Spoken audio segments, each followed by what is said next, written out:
Так, для установки полотенцесушителя нам надо полотенцесушитель, значит, отражатели вместе с американками,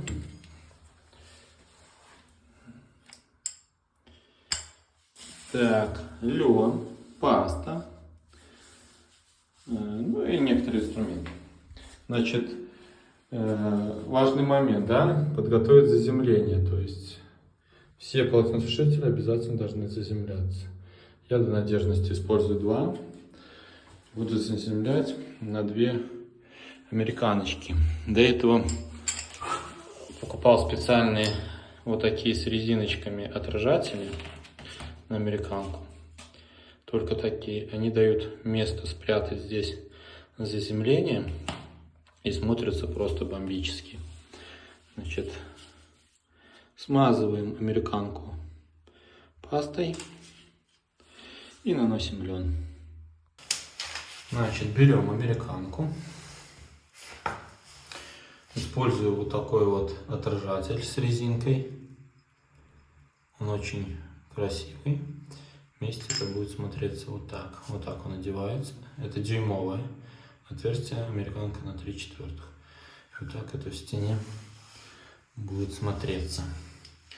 Значит, наносим сюда пасту специально до льна на всю резьбу. Отмеряем примерно вот столько льна. Над фундентом я не рекомендую садить. Это ненадежное соединение. Только лен. В сантехнике только лен.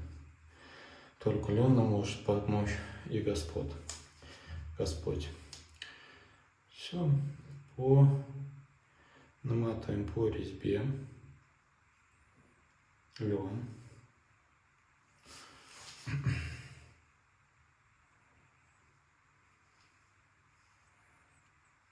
Вот так у меня льна получается. Я не жалею льна. Соединение полотенцесушителя, конечно, должно быть надежным. Не дай бог, у вас дома не будет. Тут что-нибудь потекет. Бед потом не наберешься. Поэтому с полотенцесушителем шутки плохи. Заземлять обязательно, потому что электробезопасность — это раз. А во-вторых, блуждающие токи в системе водоснабжения, которые вызывают усиленную коррозию полотенцесушителей. И они могут быстро начать ржаветь, и когда вас дома не будет, потечь. Поэтому обязательно заземлять. Ну вот так вот я лен нанес. Вот. Сейчас будем закручивать.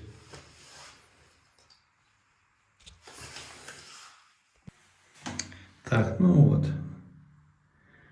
Берем нашу с льном американочку и начинаем потихонечку вкручивать.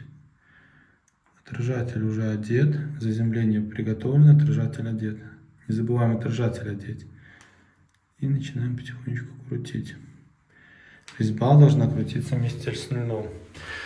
Значит, там внутри есть такой такая вот типа внутренняя гайка. У меня такой большой в наборе нету. Я использую зубило советское, он как раз сюда подходит. Вставляю, она очень хорошо. И начинаю крутить.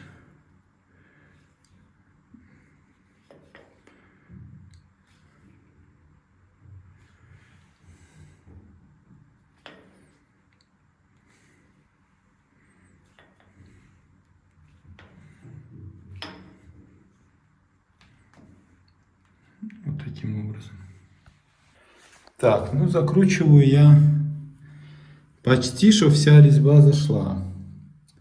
Значит, без фанатизма, чтобы не сорвать внутреннюю резьбу в полипропилене, конечно, тут сильно тоже тем. И вот важный момент. Остается металл для заземления. То есть вот сюда мы будем накручивать. Предварительно здесь все вытерем. И потом вот этим вот отражателем это все дело закроется. Вот так. Сейчас будем закручивать. Так, еще важный момент. Заземление надо вот такое, как узелок шнурков завязываем, да? Иначе не зажмете. И оставлять на длину такую вот, ну сколько, 30 сантиметров провода надо оставлять медного, чтобы обхватить дюймовую американку и ее узел. И сейчас плоскогубцы будем зажимать плоскогубцами. Ну, вот такой вот должно быть завязанный шнурочек.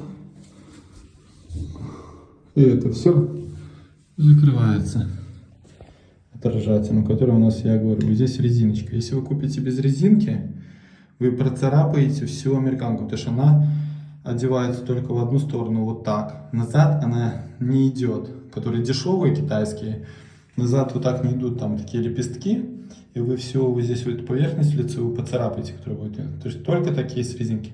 Они дорогие, но зато вот так вот делается. Получается вот такой вот результат. Все забыто лицо, все закрыто. Она плотненько здесь. Там резиночка вот здесь. Тут вот резиночка вон. Она плотненько вот. И здесь ничего не поцарапано. И там у нас заземление. Все.